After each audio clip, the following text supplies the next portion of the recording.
അന്യായമായ വൈദ്യുതി charge വർധനവിനെതിരെ Vaikom town മണ്ഡലം കോൺഗ്രസ് കമ്മിറ്റിയുടെ നേതൃത്വത്തിൽ വൈക്കം വൈദ്യുതി ഭവനിലേക്ക് പ്രതിഷേധ മാർച്ച് നടത്തി. മാർച്ചിന് ശേഷം വൈദ്യുതി ഭവന് മുമ്പിൽ നടന്ന പ്രതിഷേധ യോഗം KPCC അംഗം മോഹൻ ഡി ബാബു ഉദ്ഘാടനം ചെയ്തു.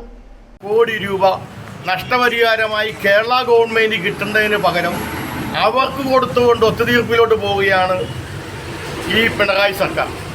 അങ്ങനെ ഏത് മേഖലകൾ എടുത്തു നോക്കിയാലും കേരളത്തിലെ ജനങ്ങൾ ഒരു കോവിഡ് മണ്ഡലം പ്രസിഡന്റ് പറഞ്ഞ പോലെ കോവിഡാനന്തര ജീവിതത്തിൽ അല്പം പിടിച്ച് അല്ലെങ്കിൽ രക്ഷപ്പെട്ടു വരുമ്പോൾ അതിൻ്റെ മുകളിൽ തലക്കടിക്കുന്ന നികുതി ഭാര വർധനവാണ് പിണറായി സർക്കാരിൻ്റെ ഭാഗത്തു നിന്നുണ്ടാകുന്നത്.